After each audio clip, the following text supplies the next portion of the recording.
Bonjour à tous et bienvenue au laboratoire de maintenance à l'école Enalux de Sera. On est ici dans un laboratoire qui se donne en troisième année pour les étudiants du bloc 3, donc qui sortiront quelques mois après avec leur diplôme. Et je vais vous présenter certaines des expériences qu'on réalise ici au laboratoire pour préparer les étudiants à utiliser des outils de maintenance industrielle dans les entreprises dans lesquelles ils vont travailler ou faire leur stage dans quelques semaines. On va commencer ici avec un banc d'alignement d'arbres. C'est un banc qui permet de montrer aux étudiants l'utilisation d'un alignement au laser pour aligner deux arbres, un arbre moteur et récepteur. Par exemple, l'arbre qui sort d'un moteur électrique et l'arbre récepteur, ça pourrait être l'arbre d'entrée d'une pompe industrielle par exemple.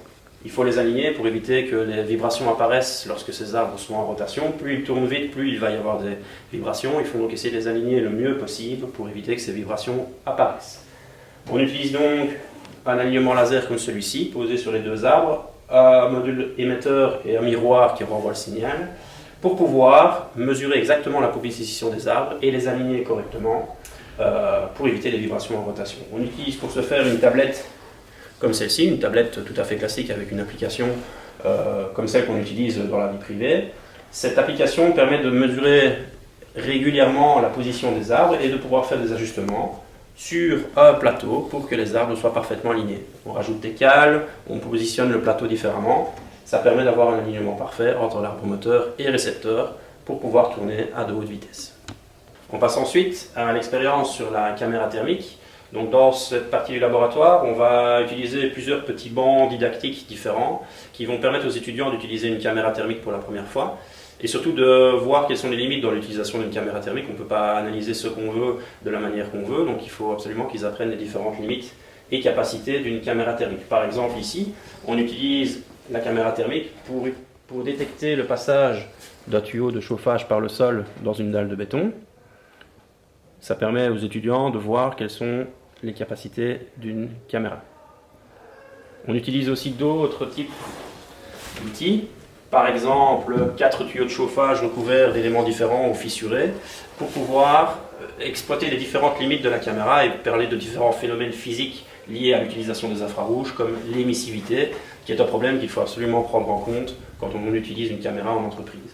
On a aussi un tableau électrique tout à fait didactique et utilisé uniquement dans ce cadre-ci, qui permet de faire de la détection de défauts grâce à une caméra thermique dans un tableau. Par exemple, des vis mal serrées pour des disjoncteurs qui ne font pas bien le contact et qui vont subir des échauffements. Donc voilà, ici ensuite on passe au laboratoire d'analyse d'huile. On fait l'expérience en deux parties. Ce sont deux analyses d'huile différentes mais qui amènent toutes les deux des résultats qui nous servent dans une analyse. La première, c'est grâce à un viscosimètre à chute de billes. Donc ce viscosimètre pivote. Une fois qu'il a pivoté, une bille va chuter à l'intérieur et on va mesurer le temps de descente de la bille dans le fluide.